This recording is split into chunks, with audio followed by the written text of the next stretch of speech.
Give them all to Jesus. Noong mga 1970s, may mga ganyang umuso na kanta eh. Give them all to Jesus. Those were the times when there were many nice, beautiful spiritual songs that were created by a generation of believers. Life could be full of heavy burdens and anxiety. Nag-iiba-iba lang ng kulay, ng mukha, ng tono, ng speed, pero ganun pa rin ang ending. Nakakapagpaalala, nakakapagpangamba, nakakatanggal ng ligaya, nakakapagpababa pa ng immune system. But Jesus gives rest. That's one of the main ministries of Jesus. When you say Jesus saves, He doesn't only save from the flames of hell, He saves from the hell of worry, of anxiety, of nervousness, of fear. Because Jesus is our peace and rest. The way of Jesus, and Jesus is called the way, is the way to peace and the way of peace. Matthew 11:28-30, "Come to me, all you who are weary and burdened, and I will give you rest."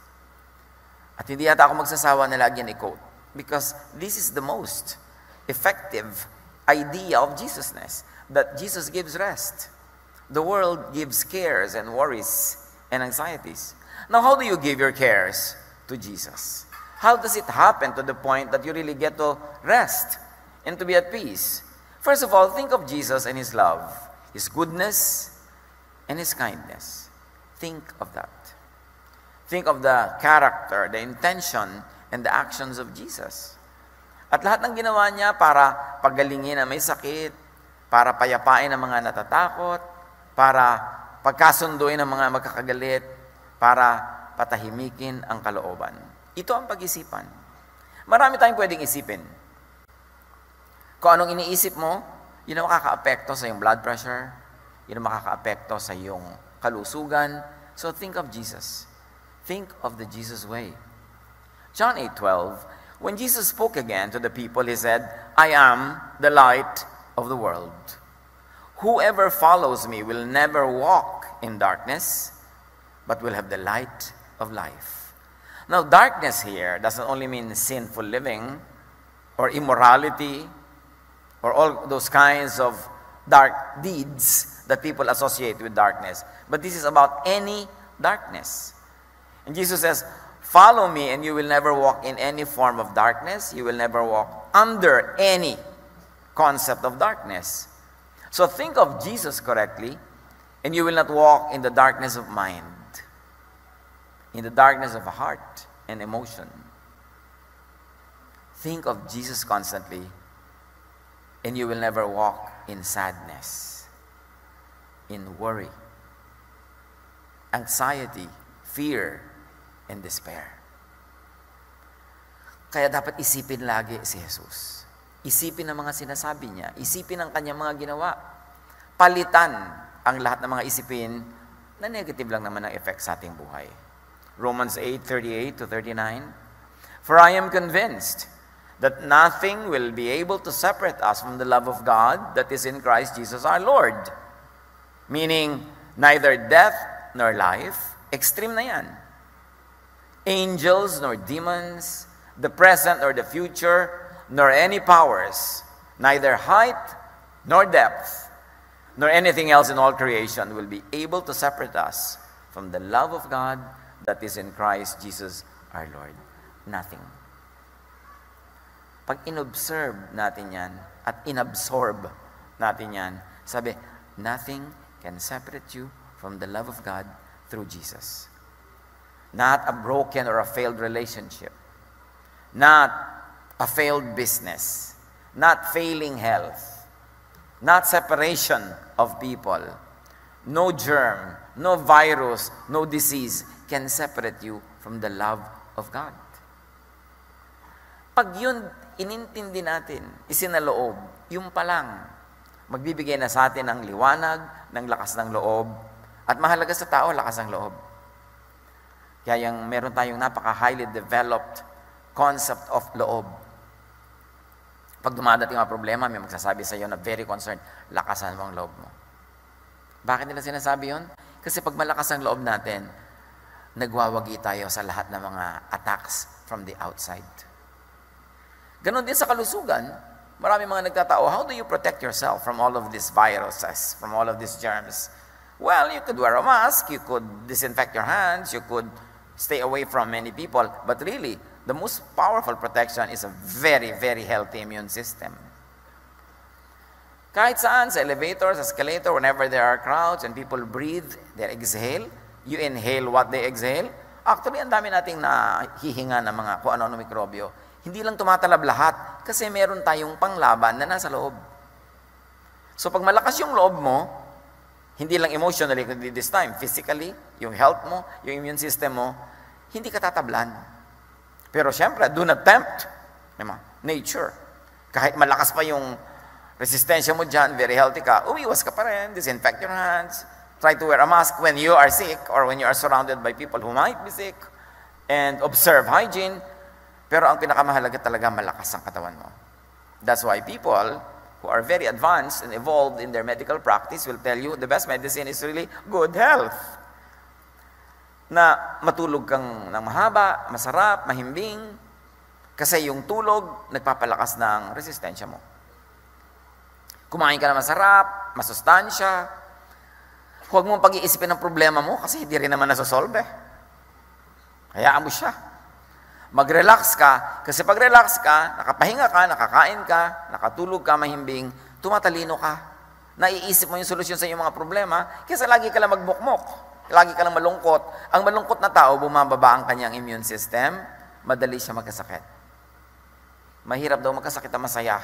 Liban na lang talagang kumakain ka ng mikrobyo. Pero sabi nga nila, laughter is the best medicine. There's a lot of truth in it. Yun lamang paghinga mo, yung paggalaw ng mga muscles mo sa iyong trachea, sa iyong buong bronchial system, nakakapagpalakas daw yun ng katawan. Pati ng paghinga, pati sa puso.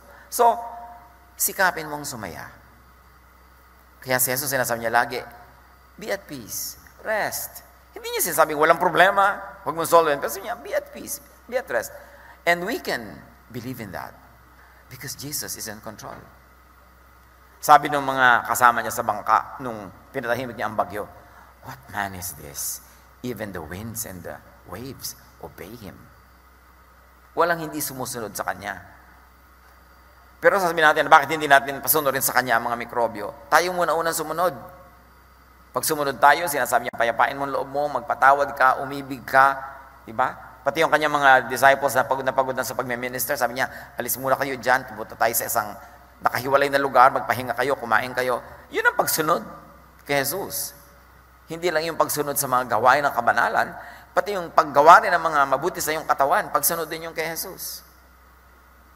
Kaya marami mga payo sa Bible how to be healthy. Marami ngayong mga concern, how do I keep myself, protected? Sumunod ka kay Jesus. Patahimikin mo ang iyong loob, alisin mo yung mga fears and anxieties, but also do what is practical. Take care of your health. At yan ang magpoprotect sa iyo. Walang anumang bagay in creation that can separate us from the love of God. Only your thought. Pag nilagot mo sa iyong isip, yung connection mo sa Diyos, pag inihiwalay mo siya sa iyong mga iniisip, at ang inuna mo ay yung mga ibang nagpapatakot sa iyo, mawawalay ka nga. So, nasa sa iyo rin.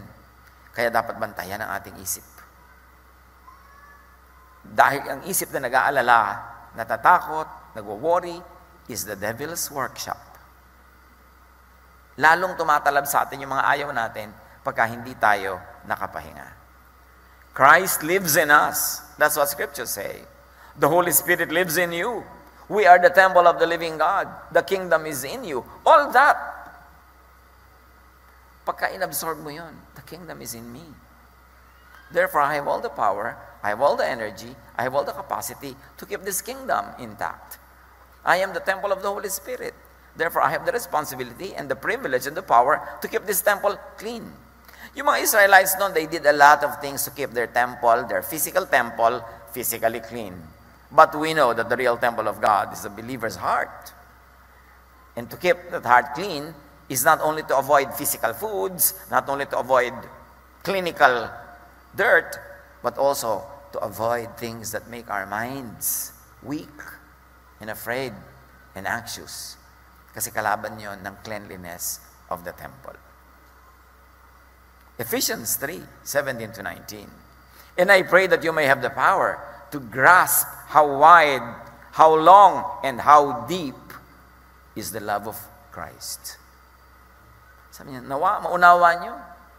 And to know this love that surpasses knowledge, that you may be filled to the measure of all the fullness of God.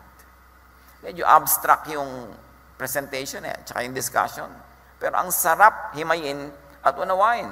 Sabi niya, ang dalangin ko, magagap ninyo ang lawak, ang haba, ang lalim, ang taas ng pag-ibig ng Diyos na hindi kayang maintindihan ng knowledge. So hindi nyo pwedeng gamitin ang knowledge to understand God. Hindi natin pwedeng gamitin yung knowledge para pagharian tayo ng Diyos. Ang napakahalaga talaga, pananalig. Kasi pag knowledge lang ang pinakinggan natin, and we are bombarded by negative knowledge, by scary knowledge, we are bombarded by alarming information, we are bombarded by so much news, by so much forwards and shares, na puro mga negative and scary, ano mangyayaring effect niya sa buhay mo? Pero sabi niya ganun, this power is beyond knowledge. So dapat lampasan mo yung knowledge, lampasan mo yung information, at panghawakan mo ang salita ng Diyos, ang kanyang pangako, na proven na sa track record ni Jesus. This man who walked on the water, this man who raised the dead from their deathbeds and from the grave, this man who healed lepers, who cleansed those who were terribly, terribly suffering, this man who called out demons from persons that they inhabited, this is the one who loves you and me. So alam nyo, isipin nyo lang yon, dibdibin nyo lang yon, mababaliwala nyo yung mga negative information na nakapaligid. It doesn't mean that you neglect real news, that you neglect real information, but go beyond it. Go to the source of all the solutions. Go to the power that transcends all of this, at yun ang magbibigay sa atin ng kapayapaan. Be filled with God, not with just human knowledge, although up to a point, human knowledge is very important. Especially clinical knowledge, that is important. But be filled with God, not only with human information, which actually means human limits. Kasi pagka puro informasyon lang, puro news lang, magpapanik ka, tatakot ka, at ang mga tao naman ang hilig mag-share ng nakakapanik. Ang hilig mag-share ng nakakatakot. Wala kang mababasang share na, ay, ang tita ko payapang-payapa ngayon. Walang ganon. Pero pag tita niya tumalon sa building, ano yan? Viral. Kakalat agad. Kasi pinagpepiestahan natin yung tumatakot sa atin. Kaya be, di ba, changed by the renewing of your mind. Palitan ang binibigyan ng sobrang halaga. Palitan ang binibigyan ng sobrang pansin. Dahil maraming dapat kang pansinin na negative, at it is to your protection up to a point na pansinin yun, pero marami kang dapat na pansinin na positive. The promises of God, the ways of God, the instructions of God through Jesus, and up to a point, even through the instructions of God through the law. Kasi marami silang magagandang laws din, yung mga dietary laws that really have meaning, hindi lang religious, may clinical value, mga laws on hygiene, laws on how to keep your body clean. Marami tayong mapapala dyan. Yun ang pagpapansinin. And how else do you give your cares to Jesus? How do you receive good from Jesus? Do good to people you can reach. When you become afraid, when you become anxious, you become selfish. But when you focus on God, on the love of God, and believe in God's ways, and you do good to people you can reach and affect, you actually turn on a machinery, a heavenly, godly machinery that will never stop working until it brings out its product. And that is something good for you and for the people around you. Psalm 37:3, trust in the Lord and do good. Dwell in the land and enjoy safe pasture. Pwedeng i-apply yan sa ating panahon ngayon. Minsan kumakalat mga balita, bibilihan, nagpapanik buying ang mga tao sa ibang bansa, inuubos nila yung mga tinda sa mga tindahan nila. So naubos, hindi naman naubos kasi wala, kasi hinord nila eh. Yung mga may pera, binili na lahat yung supply, so wala nang mabili. Nagkakaroon tuloy ng artificial shortage. Hindi dahil wala, kundi dahil kinuha na ng iba. Sa takot. So pagka yung takot mo ang nanguna sa'yo, magiging selfish ka talaga. Magkakagulo ang lahat. Kaya sabi, trust in the Lord and do good. Yun ang ibig sabihin ng trust. You trust to the point that you do good. Na may ibibili ka na pagkarami-raming supply, ang bibilin mo lang yung pangayon nyo hanggang bukas, yung up to a short period na kailangan mo para kung namang nagkasipon ka, nagkasakit ka dyan, hindi ka makalabas ng bahay, meron kang supply, pero hindi mo bibilin lahat para yung iba mawalan, nagkakagulo tuloy yung buong mundo. Yun yung trust, and then do good. O bakit kakamo hindi nag-hoarding? Because I trust in God, and my trust makes me do good. Alam ko masama para sa buong lipunan, nakamkamin ko lahat yan. Kaya kailangan may matira para ma-replenish, para magkaroon ng supply ang lahat. Kasi meron kang ng lahat. Yung namang lahat ng kapitbahay mo, wala. Eh di nanakawin din nila yun sa'yo. Kasi pag nagutom sila, baka ikaw pang kainin. So dapat magtira ka para may kainin ng yung mga katabi. Hindi pinakiwan na lahat ng alcohol. Magsaswimming ka ba sa alcohol? Ano ka? Biology specimen? Yun lang kailangan mo in the next few days. Magkakaroon uli yan. Kung lahat tayo will trust in the Lord and do good.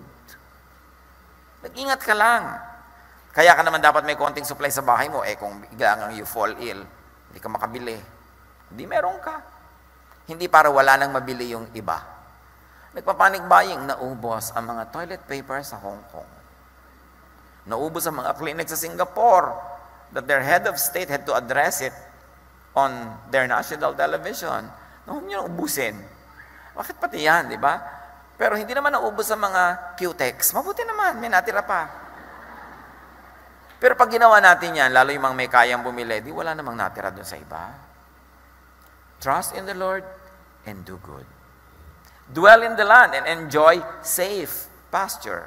So trust God enough to do good to people.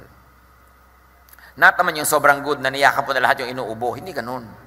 Dapat do good in a safe way. Kasi may clinical way to remain safe and still do good. Trust that God knows the situation, that God wills to love and will help, and that God can love and deliver through you. That you become a part of God's solution, that you are not part of the problem. And even if you became part of the problem, especially hindi mo naman hinanap, dumating lang, then all the others will become a part of the solution for you.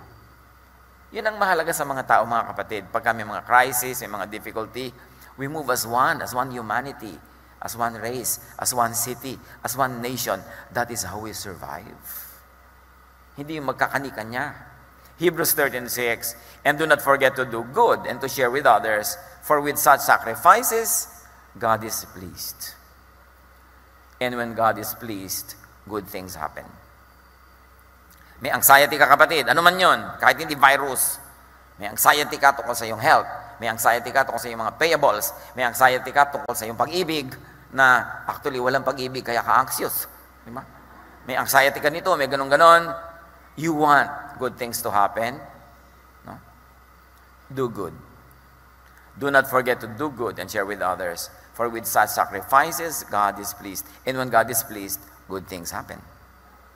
And the best way to reverse a bad situation is to do good. Mga anak ng Diyos, may bad situation na nangyayari. How do you reverse it? You do what is good. At yung ginagawa ng isang tao lang, nakaka-inspire ng ibang tao dahil sila naaalala rin nila nung nagiging asal hayop na sila, nakita kanilang asal tao, asal Jesus, maalala nilang tao rin sila, at maalala nilang anak din sila ni Jesus, and then bibitawan nila yung kanilang masamang asal at babalikan nila yung kanilang pagkatao. If you inspire other people to dig deep into their humanity, especially in difficult times, you actually change the world for the good, for the better. At yan tayo, we are the light of the world. Tayo ang mga mumunting ilaw ni Jesus, na kung saan madilim, magkakaroon tayo ng silbi. Sa ganito mga panahon na may challenge, hindi lang sa ating bansa, sa buong mundo, ang iniisip mo dapat, anak ng Diyos, how can I be God's little light in my corner of the world? How can I reverse a bad thing by doing the good thing? How can I trust God enough to the point that in spite of everything, I still do good? Dahil pag nangyayari yun, it begins an automatic, natural occurrence that the beautiful will of God happens. May participation tayo dyan. You've got to reverse a negative direction by stopping in joining it, and then by reversing your own walk, and then all the others will be inspired. Matthew 25:31-40, Hali kayo, yung lagi natin pinag-uusapan na gantimpala sa mga anak ng Diyos. Hali kayo mga pinagpala ng aking Ama, pumasok kayo at tanggapin ang kahariang inihanda para sa inyo mula pa ng likhain ng daigdig. So anong inihanda para sa atin? Ang kaharian. Ang inihanda ay paraiso, ang inihanda ay langit, ang inihanda ay gantimpala. Yun ang nakahanda para sa atin. Isipin mo lang yun, doon ka pupunta eh. Ba't ka liliko? Ba't ka magpapagulo? Yun ang inihanda at doon ka patungo. At bakit daw makakapunta doon? Sapagkat ako'y naghihirap, nagdurusa at nangangailangan. Para bang nadapuan ng virus, ako'y nagugutom at ako'y iyong pinakain. Ako'y nauuhaw at ako'y iyong pinainom. Ako'y isang dayuhan at iyong pinatuloy. Hubad at iyong dinamitan. Nagkasakit at iyong dinalaw. Nabilanggo, para ba yung mga na-lockdown, na-quarantine, at iyong pinuntahan. Para talaga mga dinapuan ng virus ang tinutukoy dito ni Jesus. But of course, we can apply it now and we can apply it to many other cases because the Word of God is so universal that it can be applied in any reality on the ground. Pag tiningnan mo lang how to connect it. Pero di ba, i-apply natin yan. Sabi niya, hali kayo, yung inihandang gantimpala sa iyo, nung paman, bago nilikha ang daigdig, enjoyin nyo. Bakit po? Sapagkat ako'y nagugutom at yung pinakain. So pag may nagugutom, may crisis, ang isipin mo magpakain, hindi yung agawan sila. Pag hindi ikaw ang gutom, dapat ikaw magpakain. Pag hindi ikaw ang pasyente, dapat ikaw ang tumulong. Hindi ikaw naputok ka ng bulkan, dapat magpadala ka ng tulong. Hindi ikaw yung nagkaroon ng virus, dapat maging mahabagin at maunawain ka. Sabi niya, ako'y nauuhaw, yung pinainom. Ako'y dayuhan, yung pinatuloy. Napakahalaga sa teachings ni Jesus, maging sa Old Testament, yung kabaitan sa foreigner. O ngayon, pagka nagkakaroon ng virus, sobra ka naman kawawa pagka hindi ka citizen ng bansa na yon. Itataboy-taboy ka. Yung barko mo ayaw padaungin. Wala na kami makain, gutom na kami sa barko. Luxury cruise ang sinakyan namin, bakit ganito?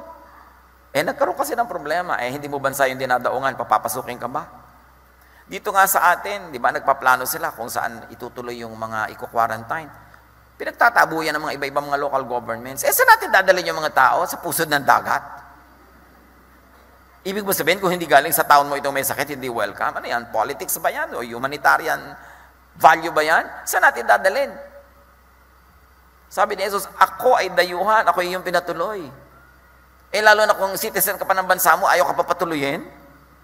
Nasaan yung Diyos? Diyan dapat ina-apply. You take all clinical precautions, you take all precautions known to science, but you care for the sick. You feed the hungry. You give drink to the thirsty. You clothe the naked.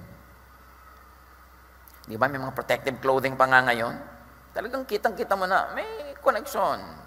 May sakit. Huwag ka nang dumalaw. Padala mo yung tulong mo. Yun ang dalaw mo. Di ba? Alangan namang yakap-yakapin mo pa. Kumahawa ka pa. Dumami pang aalagaan. Kaya dapat mag-ingat. Sabi, ako'y nabilanggo, ako'y yung pinuntahan. Hindi ba yung mga nala-lockdown, parang bilanggo yan, mga naka-quarantine? Intindihin nyo yan. Dapat tandaan ninyo, sabi niya, nang gawin ninyo ito sa pinakahamak sa mga kapatid kong ito, sa akin nyo ito ginawa. At sa mga kondisyon ngayon, hindi ba parang pinakahamak yung merong virus? Kasi napakahirap na sakit, hirap na hirap siya, kulang ang panggamot, tapos mababa pa pagtingin sa'yo ng iba. Sabi siya, anong pinagkakain mo? Gaganunin ka pa. Nagkasakit ka na nga. Hindi mo malaman kung paano ka nahawa. So mga kapatid, kailan natin i-apply si Jesus? These are the moments when the lights of Jesus must shine. That you trust God enough to do good. Not to do bad. Not to do selfish acts. At para nang sinabi ni Jesus, ako ang magsusukli sa lahat ng yan. At hindi lang sa virus. Kasi maraming virus. Yung ang marami kang utang, ang tingin sa'yo ng mga tao, may virus ka eh. Takbuhan din sila, layuan. Di ba? Kung pwede ka lang ipa-quarantine, papa-quarantine ka rin eh. Di ba? So, maraming may virus. Yun lang mga sa tingin ng iba, hindi siya banal. Nakikiapid, masama ang babae. Para ka rin may virus, iniiwasan ka, pinag-uusapan. Ang daming mga viruses. hindi lang yan.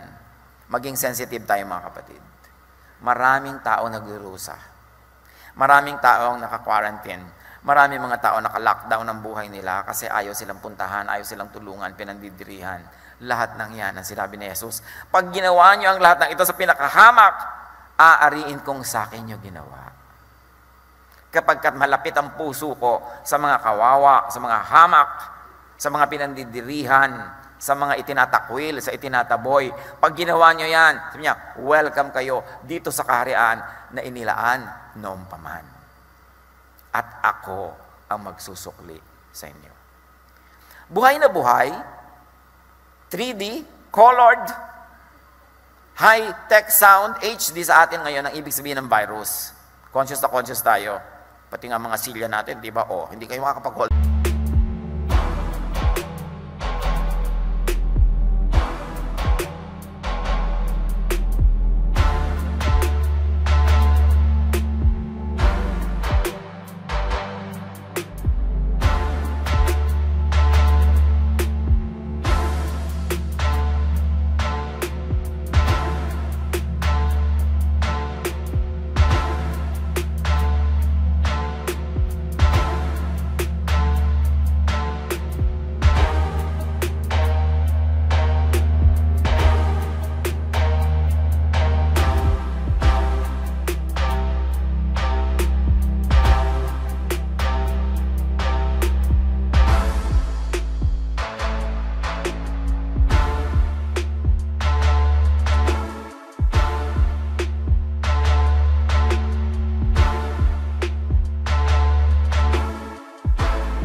Hands ngayon, mga magnobyo.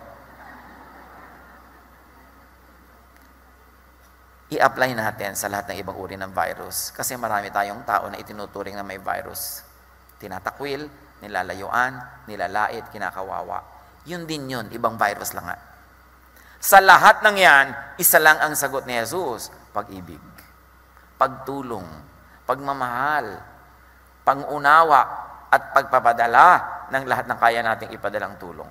God's way, the way for people to eat, is to feed others first. The way for people to be saved from hardship is to save others first. Because in the irony of things, you keep only what you give away. And you lose what you selfishly try to keep for yourself. You reach the east by sailing west. The beginning is the end, the Alpha and the Omega. High and deep and wide truths ay para mga kabalintunaan. Ironic, pero totoo. Gusto mong guminhawa, magpaginhawa ka muna ng iba. Gusto mong papagpala, maging pagpapala ka muna sa iba. Gusto mong tamasahin ang langit, ang paraiso na ibinibigay ng Diyos, lumusang ko muna sa mga pusali at mga putikan at hanguin mo ang mga nandun. Ganon ang pamamaraan ni Jesus. Matthew 7:12, so in everything, do to others what you would have them do to you, or what you would have God do to you. Anong gusto mong gawin sa iyo ng Diyos, gawin mo muna sa iba. In fact, posible na pag nag-self-reflection tayo, ang mga nangyayari sa atin ngayon ay bunga lang ng mga ginawa natin sa iba. There's this old film in the 60s, The Sound of Music, na yung main character, parang gumaganda yata yung buhay niya, nangyayari lahat ng maganda. Sabi niya, somewhere in my youth or childhood, I must have done something good. Bumabalik at bumabalik at bumabalik. So kung anong gusto mong bumalik sa iyo bukas, yun ang pawalan mo ngayon. Trust God and do good. And then do what you could for yourself. Hindi naman ibig sabihin, wala ka nang gagawin para sa iyong sarili. Galatians 6:5, each one should carry their own load. Yung mga pasaway na mga anak, pasaway na mga asawa, mga kaibigan, Saway ka na ng saway. Huwag ka na munang magkaroon ng sobrang social life ngayon kasi hindi mo alam kung sinong meron. Mag-ingat-ingat ka muna. Keep your mixing with people to a minimum. Tapos yung iba ang pasaway pa rin. Sabi, each one should carry their own load. Hindi mo na kailangan laging paalalahanan, maglinis ka ng kamay mo, maghugas ka dyan, magmask ka kung ikaw ay inuubo o kung maraming inuubo sa paligid mo. Hindi na kailangan. Bantayan natin ating mga sarili. Kasi malusog ka man, pagka nagkaroon ka ng sakit, madadagdag ka sa mga pasyente. Kesa ikaw yung nakakatulong. We should watch ourselves and be responsible. Luke 4:40. People with all kinds of diseases were brought to Jesus. He put his hands on each one of them and healed them. Pero si Jesus yun, huwag na kayong humipo sa lahat ng mga tao, no? Si Jesus naman yun, huwag nyo nang gayahin doon sa portion na yun. Dapat tayo ngayon, mag-iingat talaga, avoid physical contact. Hindi dahil lang nandidiri ka sa kapwa, paano kung ikaw pala yung may dala? Di, nag-a-avoid ka rin, para huwag ka maging carrier. No? Tulad ko, gusto ko yun, ang dami-dami sa inyo, kumakamay sa akin, pero paano kung biglang merong may sakit, lumipat sa kamay ko, kakamay ako ng iba, di lumipat na sa inyo. So we avoid that. Huwag tayong madrama. Walang mga dramang bukid. Yung iba na nga, may virus na nga, gusto ka pang halikan. At kung makahalik pa, parang pantanggal na bara sa inodoro ang uso. Talagang, parang octopus. Huwag na ngayon, saka na. Tahimik muna tayo, so we do what is good. Trust God and do what is good. Hindi itinaboy ni Jesus sa mga nangangailangan. Ni isa wala siyang tinaboy. So ang mga anak ng Diyos, in our capacity as much as we could, hindi tayo dapat magtaboy. But because we are not Jesus, we should observe all physical, clinical precautions. Siya lang dapat ang humahawak ng mga ketongin na hindi siya nahahawa. Si Jesus kasi yun eh. Tayo, we do what is good. We do what is natural. We do what is scientific. 1 Peter 5:7. Cast all your anxiety on Him because He cares for you. Ano ang anxiety niyo mga kapatid? Related ba sa virus o hindi? Remember, maraming forms of virus. Hindi lang itong coronavirus na ito. Marami. Maraming victims ng virus. Maging sensitive tayo. Baka sa sarili niyong pamilya may outcast, naka-lockdown. Sa sarili niyong pamilya may naka-quarantine. Just because we think dapat siya i-quarantine. Be more sensitive. Be kinder. Be gentler. And let this health challenge make us more sensitive to many other challenges that are similar in nature. Marami tayong ipinupuwera, marami tayong pinandidirihan, marami tayong nilalayuan. Samantala ang dapat nating gawin, sila ay arugain, sila ay ingatan, sila ay tulungan. Panginoon, ituro niyo sa amin kung anong relation ng mga issues na ito sa iba pang spiritual and emotional issues of our lives. At sa virus man na ito, sa emotional and spiritual virus man, maging maingat kami. Na una, hindi kami ma-infect. At number 2, maging maalalahanin, maibigin,